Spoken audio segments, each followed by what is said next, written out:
बच्चों, आज हम लोग हमारा इतिहास और नागरिक जीवन कक्षा 8 के पाठ 4 को पढ़ेंगे। पाठ का नाम है आपके प्रथम स्वतंत्रता संग्राम कारण एवं परिणाम अभ्यास। इसका अभ्यास कार्य करेंगे। तो शुरू करते हैं पाठ के प्रश्न उत्तर को, अभ्यास कार्य को। पहला बहुविकल्पीय प्रश्न है आपका, 1857 ईस्वी की क्रांति के लिए तिथि निश्चित की गई थी। कौन सी तिथि निश्चित की गई थी, कौन सी तारीख रखी गई थी जिस दिन 1857 की क्रांति होना था? तो उत्तर है आपका 31 मई 1857 ईस्वी। 31 मई की डेट रखी गई थी क्रांति करने के लिए। दूसरा है आपका प्रश्न, बहादुर शाह जब द्वितीय की मृत्यु हुई, बहादुर शाह द्वितीय की मृत्यु हुई। उत्तर है आपका रंगून में। कहाँ हुई थी? रंगून में।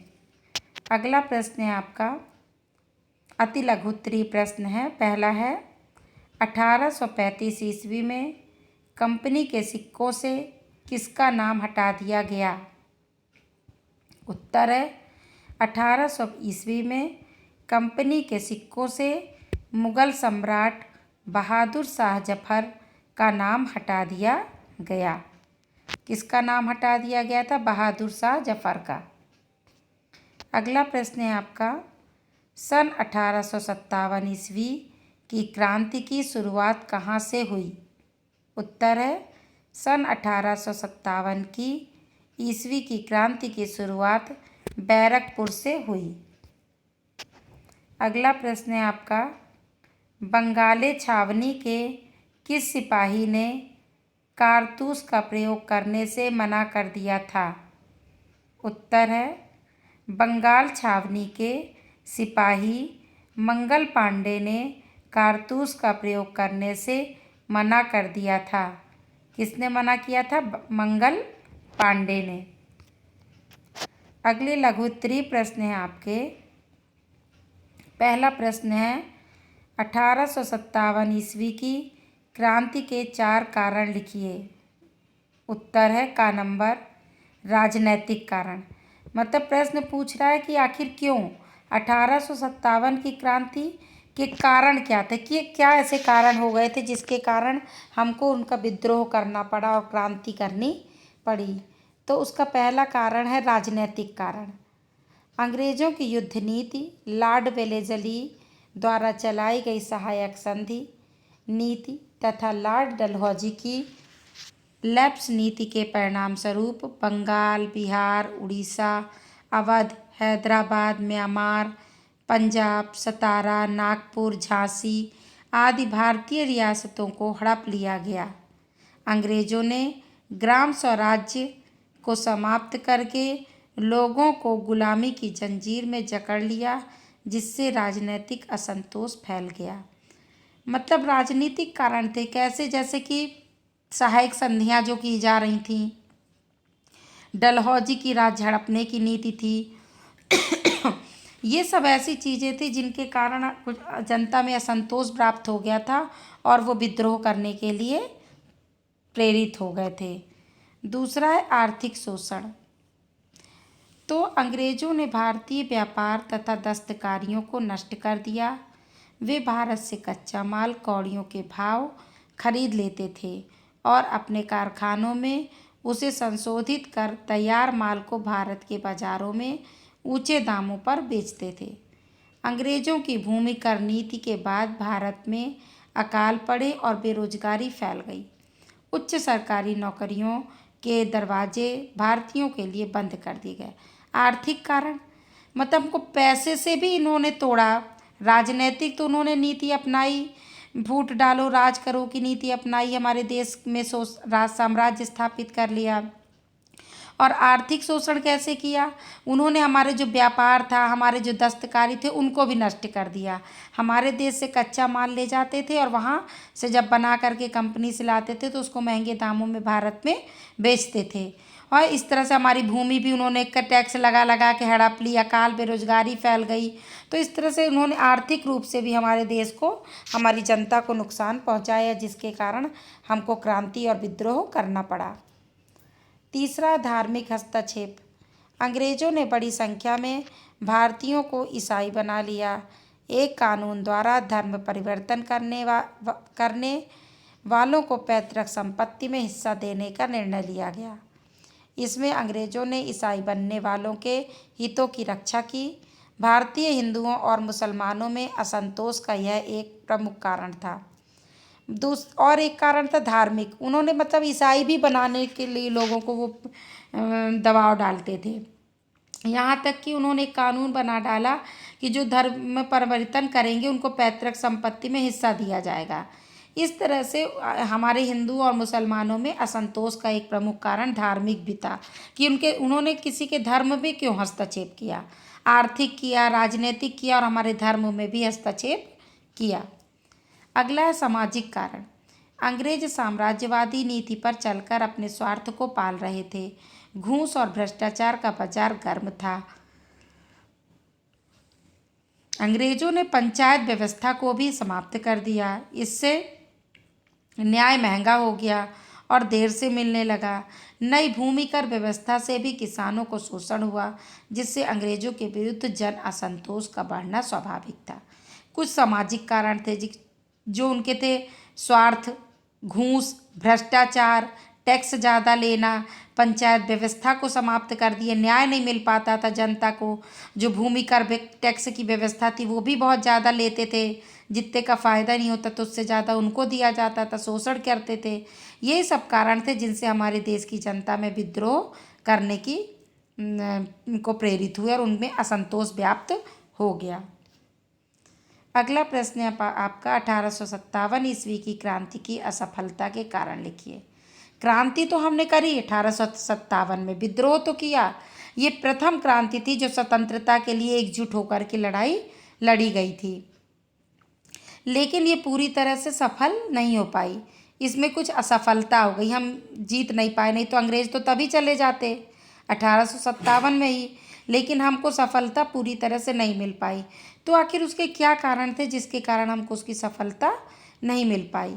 तो उत्तर है आपका 1857 ईस्वी की क्रांति की असफलता के निम्न कारण हैं। पहला, क्रांति की असफलता का सबसे बड़ा कारण किसी निश्चित योजना तथा केंद्रीय संगठन का ना होना था, जिससे स्थानीय विद्रोह एक दूसरे से जुड़कर राष्ट्रव्यापी स्वरूप धारण न कर पाए। सबसे बड़ा कारण क्या था? एकजुटता का ना हो पाना, एक निश्चित योजना का ना हो पाना, एक केंद्रीय संगठन का ना हो पाना। तो इस कारण से उसका राष्ट्रव्यापी स्वरूप धारण नहीं हो पाया, पूरी तरह से वो क्रांति सफल नहीं हो पाई।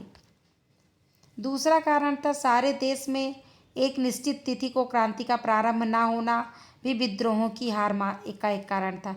जो तिथि निश्चित की गई थी उसके पहले ही क्रांति हो गई, एक साथ सब जगह क्रांति नहीं हुई।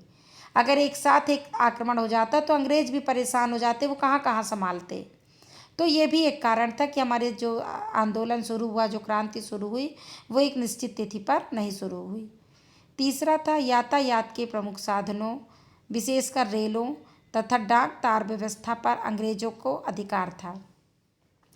इससे वे अपने सैनिकों को युद्ध के स्थानों पर शीघ्र पहुंचा देते थे। उन्हें संचार साधनों से विद्रोहियों की गतिविधियों का तुरंत पता चल जाता था और वे समय रहते ही उनसे निपटने की योजना बना लेते थे। तीसरा कारण था कि अंग्रेजों के पास क्या अच्छा था? यातायात के साधन, रेल वगैरह, डाक तार, कोई भी चीज़ होती थी वो तुरंत वहाँ पर संचार फैला देते थे कि ऐसे करना है, अब ऐसे विद्रोहियों का सामना करना है, यहाँ से सेना आ रही है। और वो कोई हथियार होते थे, कोई चीज़ होती थी, वो भी सब जल्दी जल्दी पहुँचा देते थे। तो यही सब कारण था जिसके कारण हम सफल नहीं हो पाए। अंग्रेजों को, चौथा है आपका, अंग्रेजों को अपने मातृ देश इंग्लैंड से निरंतर जन, धन तथा सामरिक सामग्री की पूरी सहायता मिलती रही, जिससे उनकी स्थिति मजबूत बनी रही और उनका मनोबल ऊंचा रहा। तो अगला है कि अंग्रेजों को इंग्लैंड से भी सहायता मिलती थी, पैसे की, धन की, जन की, युद्ध की सामग्री की, जिनसे वो ज़्यादा पावरफुल हो गए तो उनका मनोबल भी बढ़ रहा था। हमारे यहाँ इस सब चीज़ की कमी थी। पाँचवा, अंग्रेजों की अपेक्षा क्रांतिकारियों के नेता अनुभवहीन तथा अयोग्य थे। जो हमारे अंग्रेज तो प्रशिक्षण प्राप्त नेता वो थे सब, जो उसके क्रांतिकारी थे, और हमारे यहाँ अनुभवहीन थे, अयोग्य थे। इस कारण भी हम असफल हो गए। छठवां है, बहुत से भारतीय नरेशों ने भी अंग्रेजों का साथ दिया। राजा लोग भी पूरी तरह से अभी हम लोग एकजुट नहीं हो पाए थे क्रांति के लिए। हमारे बहुत सारे राजा जो थे वो अंग्रेजों का ही साथ दे रहे थे, जिसकी वजह से हमें असफलता का सामना करना पड़ा। अगला प्रश्न आपका दीर्घ उत्तरीय है। 1857 ईस्वी की क्रांति की प्रमुख घटनाओं के बारे में लिखिए। उत्तर है 1857 ईस्वी की क्रांति की प्रमुख घटनाएं निम्नलिखित है। बैरकपुर में एक घटना कहाँ हुई थी? बैरकपुर में। क्या हुआ था?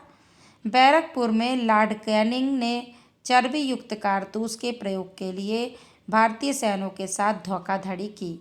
29 मार्च 1857 को बंगाल छावनी के सिपाही मंगल पांडे ने कारतूस के प्रयोग से मना कर दिया तथा अपने साथियों को विद्रोह के लिए संगठित किया। इसके परिणाम स्वरूप मंगल पांडे को फांसी की दे दी गई।